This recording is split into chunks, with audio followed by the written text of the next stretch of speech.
The story begins as we see the legendary hitman Sakamoto approaching a gang. The men are terrified upon seeing him and attempt to shoot, but he effortlessly deflects their bullets and cuts them down.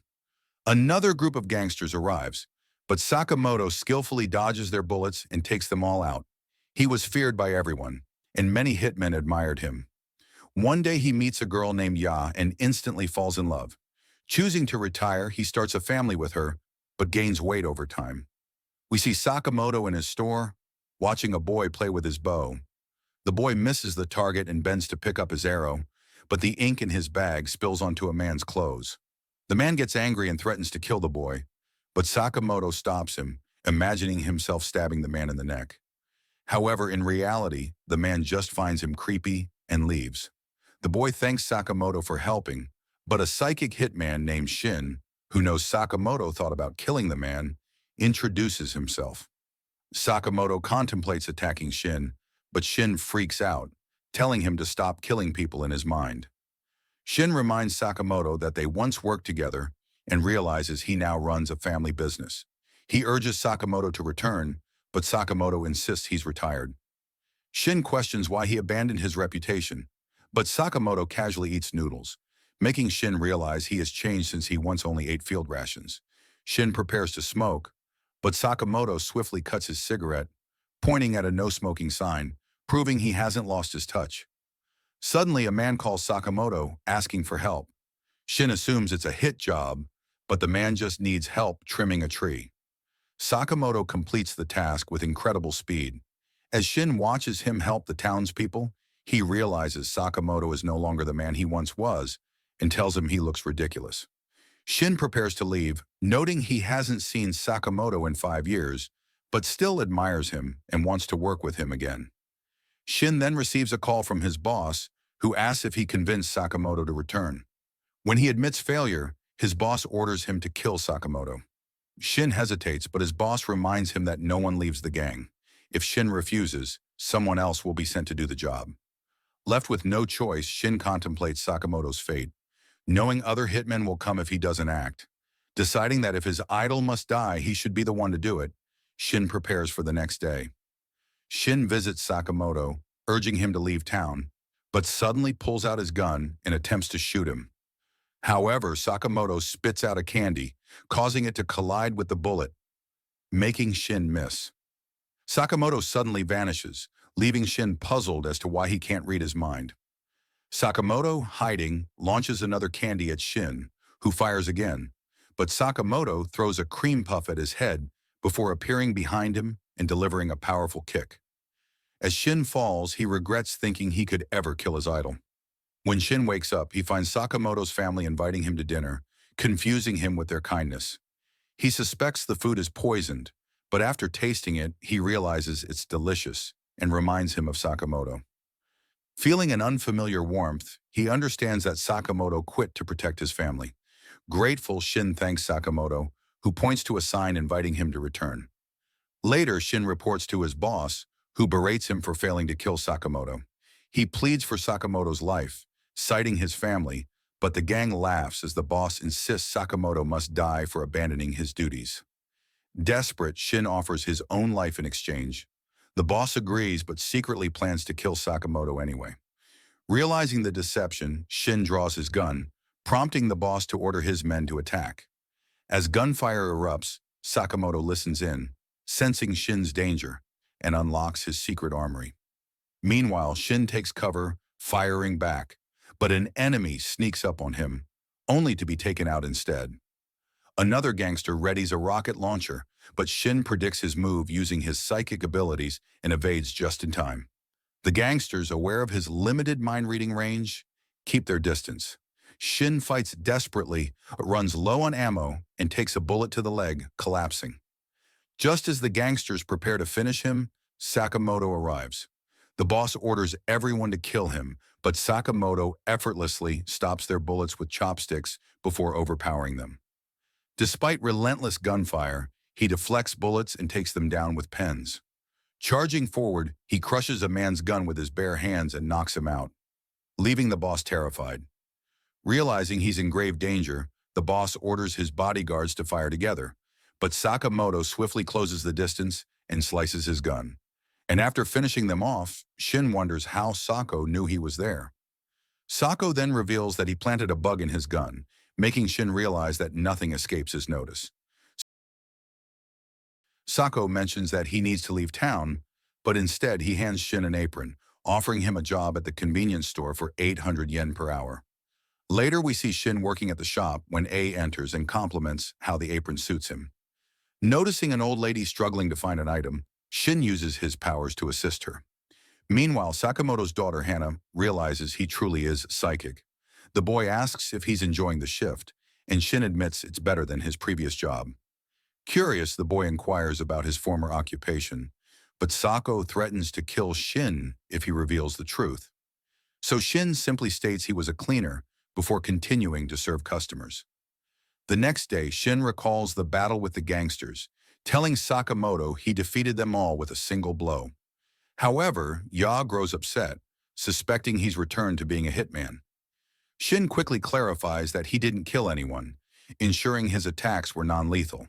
She reminds Sakamoto of their family rule, warning him of divorce if he ever breaks it. Curious, Shin asks about it, but Sakamoto, in his mind, kills him again and warns him to stay silent. Later, they visit Niita Chinatown, where Sakamoto buys pork buns for his family, eager for them to enjoy the meal. On their way back, a girl suddenly crashes into them, ruining the pork buns. Realizing she's fleeing from a group of gangsters, Shin suggests leaving, but Sakamoto sulks, fearing Hana will cry over the lost food. The gangsters charge in, but the girl, Lu, takes them down, with Shin realizing she's using Tai Chi. Though she fights back, one of them restrains her, threatening her with a knife. However, Sakamoto breaks the knife and knocks the man unconscious. Shin quickly takes out the one restraining her, while Lu disarms and beats up the third man. Suddenly, another gang arrives, mistaking Sakamoto and Shin for Lu's allies. The trio runs as the gangsters open fire, narrowly escaping. Later, the gangster leader reports the incident to his boss, who furiously reminds him they slaughtered everyone in L-Clan just to find her. At that moment, a hitman named Bodo kills the leader, playing with his severed head, though his brother's son scolds him for it. The boss then orders them to capture Lu and retrieve her key, which is vital for controlling the black market. Bodo asks if they can eliminate anyone who interferes, and the boss grants them permission. We return to Lu as she reveals that she is the daughter of a mafia family. She explains that the gangsters are after her key because it grants access to her clan's hidden vault. Shin advises her to get rid of it to avoid trouble, but she refuses, stating that her parents died protecting it, and she is determined to do the same. Not wanting Shin and Sakamoto involved, she bids them farewell. However, Sakamoto asks if she can make pork buns, and when she confirms, he agrees to help her, on the condition that she makes them for him. Suddenly, Bacho kicks him away, and Sun mentions his dislike for Bacho's method of killing. Shin questions who they are, and Lu reveals they are twin hitmen known for their high prices and perfect success rate. She adds that they are insane, as they enjoy killing and even sketch their victims' heads during their free time. Bacho realizes they are famous, but Sun believes hitmen should remain discreet. Shin tries to attack Sun in anger, but Sun dodges and taunts him, asking if he's upset because they killed his friend. He calls them amateurs for not recognizing Sakamoto. Bacho suddenly appears behind Lu, ready to kill her, but Sakamoto smashes him into the ground, causing it to collapse. Sun is impressed by Sakamoto's strength and demands Lu surrender the key. She refuses, vowing to protect it. But he coldly states that her parents said the same thing before he killed them. Enraged, she charges at him, but Sakamoto pulls her back. Shin warns her that she's being reckless. Sun attempts to kill her, but Sakamoto catches his blade. Lu wonders why he's risking his life for her. Sakamoto recalls when he gave someone a present, but she noticed his blood-stained hands and realized he had killed to afford it. She rejected the gift, telling him they couldn't be together unless he changed. As she jumped off, nearly falling to her death, he saved her, crashing into the snow. She acknowledged that he would miss her if she died and told him that everyone is loved by someone, urging him to stop killing and start saving people. Back in the present, Shin cries after reading Sakamoto's thoughts. Sakamoto tells him they must not kill. The twins attack relentlessly, but he parries their strikes. Shocked, they decide to combine their efforts and unleash their ultimate move, attacking non-stop. Yet he easily dodges every strike, leaving them stunned as no one has ever survived after they use their ultimate. Sakamoto suddenly knocks Bacho out when they decide to repeat the technique. Sun he charges in, but Sakamoto shatters his weapon, leaving him stunned since it's supposed to be extremely durable. Realizing he can't defeat Sakamoto, he shifts his target to Lu, but Shin throws him to the ground, and Sakano smashes him with a refrigerator. She asks who they are, but Sakamoto simply says they work at a convenience store, which she finds amusing. Meanwhile, the boss waits for the key, wondering why the twins haven't returned when Sakano arrives.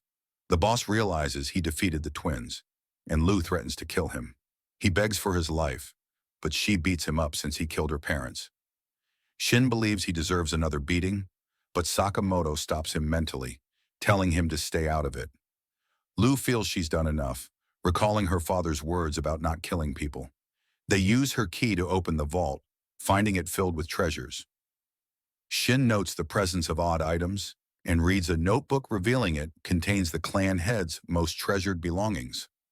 Lu searches for what her father left behind and finds a bottle of liquor with a note saying she should drink it when she comes of age. She decides to share it with everyone. Sakono shows her the pork bun she ruined, but after tasting it, she remarks that it's still good. Sakono then returns to his store, where Shin hands him an orange juice, but he is surprised to see Lu in an apron. She announces her plan to make pork buns while working there. Shin argues that she doesn't need to work since she inherited her clan's treasures, but she calls him an idiot, stating she would never use her family heirlooms for daily expenses. As they argue, Sakamoto silences them and expresses that he was moved by why he chose to stop killing. He then hands Shin the family rules, instructing him to follow them. Shin reads the first rule, realizing they should never kill. However, a group watches them, aware that Sakamoto has a huge bounty on his head. The next day, Lu arrives late for work, and Shin scolds her. As he checks their stock, he finds detergent in the refrigerator and questions her placement. She explains it doesn't matter since customers will find items anyway. He assumes she's never worked before, but she shares that she used to help her father bury his victims. Shin urges Sakamoto to fire her, claiming she's disrupting the peaceful atmosphere, but Sakamoto tells him to stop being mean to her. He then starts giving orders, acting differently than usual. Just then, the real Sakamoto joins them, leaving his friends wondering what's going on. But he completely ignores them. The imposter tries to stab him, but he dodges. So the man pulls out his gun, but Sakano threatens him with a cutter. He knows that the imposter is a hitman named Nagumo, and he realizes that Sakamoto hasn't lost his touch. Shin wonders why he wasn't able to read Nagumo's mind, but he laughs at Shin and L because he was able to deceive them. So they hit him, and they ask Sakamoto about him. He mentions that he's only 18, but Sakamoto reveals that they used to work together, so he knows that Nagumo is 27. Shin and L beat him up for lying to them, but he mentions that Sakamoto has a 1 billion yen bounty on his head. Shin doesn't believe him, but he tells them the bounty was just posted the other day, so a few hitmen already know about it. A man suddenly arrives to deliver pizza, and he gives it to Sakamoto, but he turns out to be a hitman, and he threatens to kill Nagumo if they don't cooperate. But they ignore him, and Nagumo suddenly strangles him from behind, telling them he wasn't lying about the bounty. He prepares to kill the man, but Sakamoto stops him. So Nagumo realizes that he's now against killing people. He wonders if Sakamoto can stop the hitmen in his group, so everyone feels threatened. But he explains that he's just joking, saying they only kill other hitmen. Sakamoto wonders who wants him dead, but Nagumo explains that he doesn't know, telling him everyone has their eyes on him because he took down the gang that was after L. Nagumo leaves with the hitman, and Shin tries to follow him, but he suddenly disappears. As Shin wonders if he's on their side, we see a group of hitmen watching Sakamoto, and they think he looks pathetic. So they wonder why he has a bounty of 1 billion yen, but their leader tells them not to underestimate him because he used to be in a notorious group known as the Order. He suddenly talks to them, saying he will make them suffer if they don't stop stalking him, and he destroys their camera. After that, Shin is worried that other hitmen will try to kill Sakamoto, who thinks they should keep a low profile because they still don't know who their enemy is. But Hannah suddenly appears, and she mentions that she's ready for tomorrow, reminding him that they'll be watching Sugar Bunny together. So he becomes nervous as he realizes that he forgot about his promise to her. They head to the amusement park, where A and Hannah enjoy the rides. But Sakamoto and his friends are worried because they could be attacked at any time. Hannah mentions that the place is enormous, and she notes that their mascot looks cute. He tells everyone they will have fun together, but Sakano and Shin can't relax. Shin tells Elle they should protect him so that he can spend time with his family, but she wonders how they will find the hitman around them since the place is so crowded. So Shin explains that he will use his powers to read everyone's minds, but he mentions that he needs to. Sakamoto is warned that a hitman is approaching, disguised as a janitor. Lou distracts Hannah while Sakamoto moves toward the hitman, who attempts an attack. But Sakamoto stabs him with a pen first. His friends hide the body and take him to a forest, where Shin notes that Sakamoto avoided vital organs, impressed by the difficulty of the feat. Meanwhile, another hitman, Tatsu, observes from a distance. Aware of Shin's psychic powers, he devises a plan to avoid detection by emptying his mind. On a roller coaster, Lou notices Tatsu and finds him suspicious. Shin, unable to read his thoughts, is momentarily fooled until Tatsu thinks about his cover being blown. Realizing the danger, Shin alerts Sakamoto. As the ride speeds up, Tatsu fires, but Sakamoto deflects the bullet with his glasses. Shin unfastens his safety bar, and as the ride approaches a loop, leaps off to disarm Tatsu, breaking his restraints. However, Tatsu retaliates, kicking Shin, who barely survives the fall.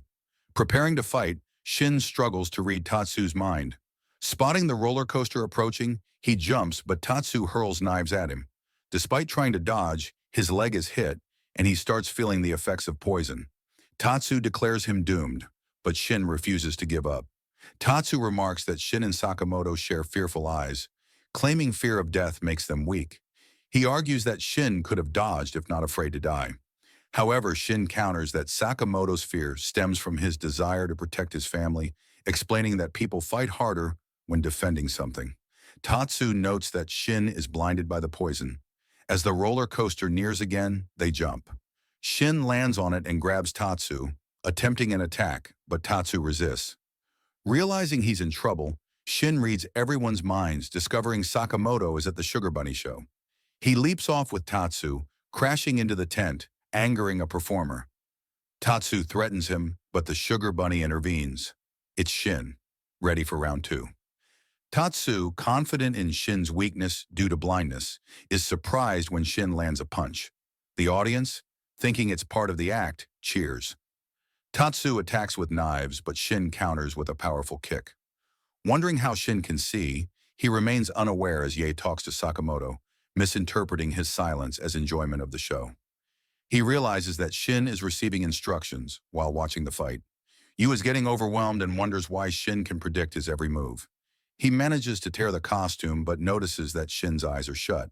Sakamoto then instructs him to finish the fight, so he delivers a powerful kick to Tatsu, knocking him down. The host announces that the Sugar Bunny has just executed his ultimate move. As the crowd celebrates, he feels relieved that he could protect Sakamoto. But that's where this video ends. Let me know if you'd like more of this series. Thanks for watching, and I'll see you next time.